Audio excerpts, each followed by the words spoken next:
And in our top business story, Emaar Properties has signed an agreement to develop 2 million square foot of mixed-use projects, including high-end residential, hospitality and retail components on Al Marjan Island over in Ras Al Khaimah. The first man-made project in the Emirate, Al Marjan Island, has a development value of over $1.8 billion US, with 1,500 operational hotel keys and more than 2,000 residential units. Emaar will pilot the first phase of its project, which will feature a 5-star luxury hotel, serviced residences and a retail precinct. Mohammed Al Abar, the chairman of Emaar Properties, and Sheikh Khalid bin Saud Al Qasimi, the chairman of Al Marjan Island, signed the agreement, with Al Abar stating on the occasion that through the agreement they will create a new magnet for investments in the tourism, hospitality and retail sectors, supporting the vision of the government to boost the tourism sector and create jobs. He added that Al Marjan Island has several unique features, including its location, which will appeal to visitors from across the world, and that Emaar will bring their proven competencies in the hospitality, retail and mixed-use developments to this unique master development. Average daily rates for hotels over in the capital fell 10.6% in November compared to the same period last year, according to the latest data. The fall comes despite a 4-day boost from the Formula One Grand Prix, according to the report. Hospitality analyst firm STR stated that occupancy levels in Abu Dhabi hotels also declined last month due to an increase in supply. It added that occupancy levels fell 3.2% year-on-year to 81%, while the average daily rate declined 10.6% to 659 dirhams and 73 fils, pushing revenue per available room down by 13.5% to 534 dirhams and 11 fils. According to the research, despite November being a traditionally strong month, the report said a 3.5% increase in room supply in the year-to-date impacted performance. It also noted that hotels did report brisk business during the 4-day Formula One Abu Dhabi Grand Prix, which drove the ADR to 1,000 dirhams. However, this failed to improve the monthly performance from last year. STR added that the Middle East recorded a 3.1% increase in occupancy levels to 71.3%, but registered a 7.7% drop in ADR, pulling down RevPAR by 4.8%.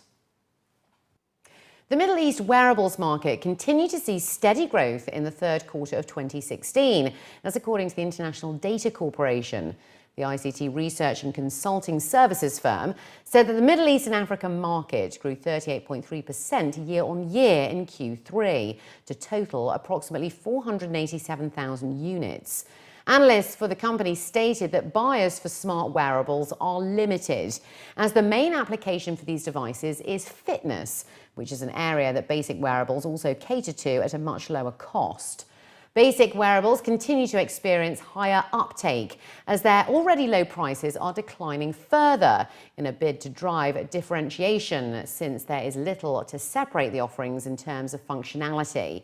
IDC said that it expects the MEA wearables market to total 1.96 million units for 2016 as a whole, which represents an increase of 38.4% on 2015.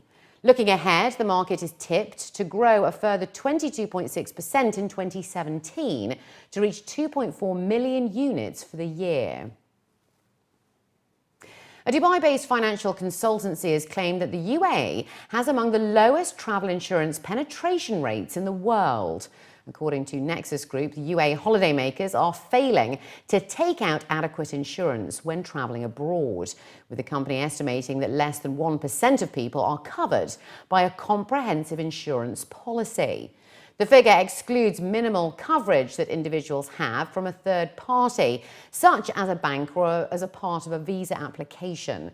The head of general insurance at Nexus Group stated that community awareness about travel insurance in the UAE is probably among the lowest in global markets, adding that it is a trend that urgently needs to be addressed, particularly in a market like the UAE, where travel is a prominent part of the population's lifestyle.